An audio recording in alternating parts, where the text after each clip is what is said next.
Hello guys, good morning.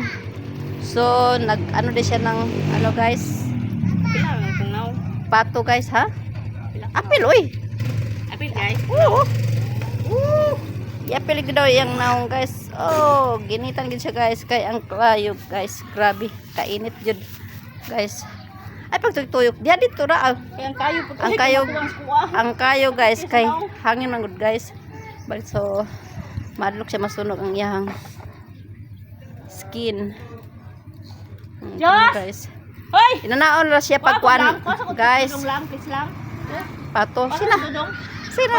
Sunugon lang na siya tanan guys ang kaning yahang balahibo guys.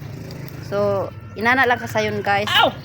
Dili na kailangan ilaga siya nga kanang parang gini tubig. Ay, kanaon lagi siya. Nita oy.